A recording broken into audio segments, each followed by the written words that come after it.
The house was unusually quiet that afternoon, the kind of silence that amplifies every sound, making it echo louder than it should. I had just returned from a long, grueling day at my new job in town, my body aching for a moment to unwind. Moving back in with my dad and his new wife, Emma, had been an adjustment, but nothing could have prepared me for what happened that day. As I stepped inside, I noticed my dad's car wasn't in the driveway, probably still at work. The house felt empty, except for Emma. Emma had only been part of my life for a few years. My dad married her after a whirlwind romance, and while she was always kind, there was an undeniable tension between us. It wasn't the typical stepmother-stepdaughter dynamic. It was something else, something unspoken but always present, simmering just beneath the surface. I'd felt it in the way her eyes lingered on me a little too long, the way she'd find reasons to brush past me or touch my shoulder when there was plenty of space. I wasn't sure what to make of it, so I tried to ignore it. Today, though, the house felt different. My footsteps echoed as I climbed the stairs, my mind drifting through thoughts of work, errands, the weekend, nothing in particular. I headed to the bathroom, craving the solitude of a hot shower to wash away the day's tension. Locking the door behind me, I turned on the faucet, the sound of running water filling the small space as steam began to rise. I stripped down, each layer shedding a bit of the day's weight, and stepped under the warm stream. The water cascaded over my shoulders, soothing the knots in my muscles. For the first time all day, I felt myself relax, alone with my thoughts. But then, something broke the calm, a faint creak, barely audible over the water. My heart skipped a beat as I strained to listen, my senses suddenly sharp. Maybe it was nothing. The house was old, and old houses creaked. But this sound felt different, closer, more deliberate. I turned off the water, the sudden silence deafening, and reached for the towel on the rack. Wrapping it tightly around myself, I heard it again, a soft, unmistakable creak. My breath hitched as I turned toward the door. "Emma?" I called, my voice more tentative than I intended. No response. But I knew someone was there. The quiet shuffle of feet outside confirmed it. My pulse quickened, my body tensing as I stared at the doorknob, waiting. Why wasn't she saying anything? Why was she just standing there? Then, as if on cue, the knob turned. I froze, my heart pounding as the door creaked open, revealing Emma standing there, her hand still on the knob. She didn't speak at first, just stood there, her eyes locking onto mine. The air between us was thick with something I couldn't name. "What are you doing?" I asked, my voice shaky as I clutched the towel tighter. She stepped inside, closing the door with a quiet click, her gaze never wavering. "I thought I heard something," she said, her voice calm, steady, as if this were perfectly normal. But the way her eyes trailed over my wet skin, lingering, was anything but normal. There was something in her gaze, something that sent a shiver down my spine. Despite the warmth still clinging to me from the shower, "I'm fine," I stammered, taking a small step back, my heart racing. "You shouldn't be in here." But she didn't move. She just stood there, her expression unreadable, her body blocking the door. The air grew heavier, the tension making it hard to breathe. Emma took a step closer, her hand brushing against the doorframe. "You seemed tense earlier," she said softly, her voice lower, more intimate. "I just wanted to make sure you were okay." Her words hung in the air, their implication clear. This wasn't normal. She was my stepmom, yet the way she looked at me, standing so close, felt far too deliberate. "I'm fine," I repeated, my voice cracking, betraying my uncertainty. Emma's hand moved, brushing against my arm, sending a shockwave through me. My skin prickled with a mix of fear and something else, something I couldn't name. "You look fine," she murmured, her fingers lingering. Her eyes locked onto mine with an intensity that left me breathless. I should have pulled away, told her to leave. But I couldn't. My body was frozen, caught in the heat of the moment, my mind struggling to process what was happening. Her hand slid to the side of my neck, her thumb brushing lightly over my skin. My breath hitched, my heart racing as I stared up at her, unsure of what to do next. Her touch was soft, careful, yet laced with a desire neither of us could ignore. I could feel the warmth of her body, the space between us shrinking with every second. "You don't have to pretend," she whispered, her voice firm but soft. "I know you feel it too." With that, the fragile line we'd been balancing on snapped. The moment felt surreal, like I was watching it from outside my body. Her fingers lingered on the towel around my waist, her eyes searching mine. I should have pushed her away, said something. But I stood there, frozen by the weight of it all. The only sound was a faint drip of water from the shower head, echoing in the small bathroom. I took a shallow breath, trying to steady my pounding heart. I couldn't deny it, I felt it too. The pull, the heat, the unspoken attraction that had been simmering for so long. I tried to ignore it. But now, with her so close, it was impossible. "I don't know what you're talking about," I managed, my voice shaky. The words weak even to me. Emma smiled a small, knowing smile that sent another shiver through me. She stepped closer, her body brushing against mine, her heat wrapping around me. You do, she whispered, her breath warm against my ear. You felt it for a long time. I couldn't answer. My mind was a jumble of confusion and desire, my body betraying me as I stood there, not pulling away. Her fingers traced the edge of the towel, sending jolts of electricity through me. Emma, I whispered, my voice barely audible, my heart racing. This isn't right. But the words lacked conviction and she knew it. She leaned in, her lips brushing against the side of my neck, soft and warm, my breath caught waves of heat rushing through me as my body leaned into her. Her hand moved, tracing the curve of my waist, resting on the bare skin of my hip. Her touch was light, teasing, but it ignited something inside me I couldn't control. My skin tingled, my heart raced with anticipation. Tell me to stop, she whispered, her lips brushing my ear, sending another shiver through me. If you don't want this, tell me to stop. I swallowed hard, my throat dry. The words caught in my mind but refusing to come.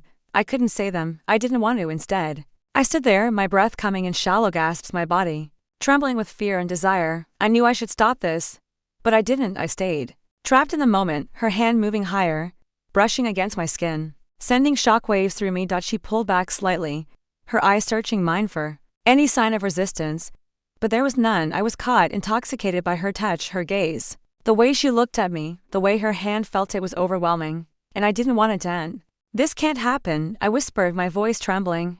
But even as I said it, my body moved toward her, my breath hitching as her fingers teased the edge of the towel. You're right, she said softly, her voice low, full of something I couldn't place. It shouldn't, but it is. Her words were heavy, undeniable, settling in my chest. This was happening, and I wasn't stopping it. I closed my eyes, my heart racing as her hand slipped under the towel. Her touch warm and deliberate. Every inch of me was on fire, my skin tingling under her fingertips, my body responding in ways I couldn't control. Her lips brushed against mine, soft at first, testing, waiting for me to pull away. But I didn't. The kiss deepened, slow and deliberate, her hands pulling me closer, her body pressing against mine. It was like a dam had broken, all the unspoken tension between us rushing to the surface. The kiss was intense, overwhelming, filled with everything we hadn't said, everything we hadn't allowed ourselves to feel. Her hand traced the curve of my back, pulling me closer until there was no space left between us. Then, we broke apart, both breathless, our foreheads resting against each other as we stood tangled in the aftermath. The weight of what had happened hung between us, but neither of us spoke. We didn't need to. Everything was different now, and there was no going back. Emma's hand stayed on my waist, gentle but firm, as if waiting for me to make the next move. But I didn't know what to say, how to process this. The silence in the bathroom was thick, filling every space, every breath. My heart raced, my skin still tingling from her touch, my mind spinning. I knew I should say something, pull away, but I couldn't. It was like I was tethered to her, unable to move, unable to think clearly. Her forehead rested against mine, her breath warm against my lips, the intimacy overwhelming. This is complicated, I managed, my voice barely a whisper. Emma nodded, her gaze never leaving mine. I know, she said softly, her thumb brushing over my skin. But that doesn't change what happened. Her words hit hard, the truth settling in my chest. She was right, nothing could change what had happened. We had crossed a line, and there was no going back. I pulled away slightly, trying to put distance between us, but her hand remained on my waist, holding me gently in place. We can't do this, I said, my voice trembling. It's wrong? Emma's eyes darkened, a flicker of something intense passing over her face. But she didn't argue. Instead, she nodded slowly, as if she understood, even if she didn't agree. I know, she whispered, but you can't tell me you didn't feel it too. Her words were heavy with truth. I had felt it, the pull, the heat, the attraction. I tried to ignore for so long. I turned away, my hands trembling as I clutched the towel tighter, trying to make sense of the confusion swirling inside me. How had we gotten here? She was my stepmom, yet in that moment, she didn't feel like family. She felt like something else, something I wasn't ready to confront. Emma stepped closer, her hand moving to my shoulder, sending a fresh wave of warmth through me. We don't have to figure it all out right now, she said softly, her voice steady. We can just take it slow. The word echoed in my mind, and for a moment, I considered it taking things slow, figuring out what this meant. But reality crashed down, and I knew it wasn't that simple. This is too much, I whispered, my voice breaking. I don't know how to handle this. Emma's hand slid to my arm, her touch reassuring. You don't have to handle it all at once, she murmured. We'll figure it out together. Together? The word felt heavy, loaded with implications I wasn't ready to face. I pulled away completely, leaning against the sink, staring at my reflection in the mirror. My face was flushed, my eyes wide with confusion. I didn't recognize a person staring back. Behind me, I could see Emma watching me in the mirror. Her expression unreadable but the tension still palpable. "Emma?" I said quietly, turning to face her. "I don't know if we can come back from this." She took a deep breath, stepping closer, her hand gently cupping my face, her thumb brushed over my cheek, and my heart raced at the tender gesture. "We don't have to," she said softly. "We don't have to go back." Her words sent a shockwave through me. There was no going back, she was right. What had happened couldn't be undone, and the more I thought about it, the more I realized I might not want to go back. But that didn't mean I knew how to move forward. I stared at her, my breath coming in shallow gasps, trying to make sense of the conflicting emotions. I wanted to run, to get away from this moment. But I also wanted to stay, to figure out what this was. "We're going to have to deal with this," I said finally, my voice shaky but firm. "We can't just ignore it." Emma nodded, her eyes softening as she leaned in, pressing a soft kiss to my forehead. The gesture was gentle, tender, making my heart ache with emotions I couldn't untangle. "I know," she whispered against my skin. "We'll deal with it, one step at a time, one step at a time." It sounded simple, but I knew the road ahead was anything but. There were questions, complications, things we hadn't even begun to consider. But as I stood there, Emma's hand still on my cheek, I knew we couldn't pretend this hadn't happened. Things were different now. The weight of the moment lingered, Emma's words echoing in my head. One step at a time. It was a simple phrase, but nothing about this was simple. My mind kept spinning, trying to piece together how we'd gotten here, what this meant for us. Emma stepped back, giving me space, as if sensing the whirlwind inside me. The tension hadn't dissipated, but it felt softer, like something finally acknowledged. "We can't just act like nothing's changed," I said quietly, my voice barely a whisper. Emma nodded, her expression serious. "I know. And I don't want to pretend." Her gaze was intense but soft, making me feel safe despite everything. "I don't want to make things harder for you." But things were already complicated. I couldn't stop thinking about what this would mean, how it would change the dynamic with my dad. With her, the thought sent a fresh wave of anxiety through me. I gripped a sink, my reflection staring back wide-eyed, flushed, unrecognizable. The lines between right and wrong were blurred, and I was caught in the middle. Emma stood behind me, her presence warm and heavy. She wasn't pressuring me, but the unspoken connection between us wasn't going away. "What do we do now?" I asked, the words hanging like a fragile thread. Emma sighed, running a hand through her hair, betraying her own tension. "We take it slow," she said again, her voice calm but serious. "We don't rush into anything, we figure it out step by step." Her answer didn't surprise me, but it didn't clarify things either. We had stepped into something impossible to define, and I didn't know how to shut it down. "We have to be careful," I said softly, almost to myself. "We can't let this get out of control." Emma stepped closer, her eyes locking onto mine, making my breath catch. "We'll be careful," she said, her voice soothing.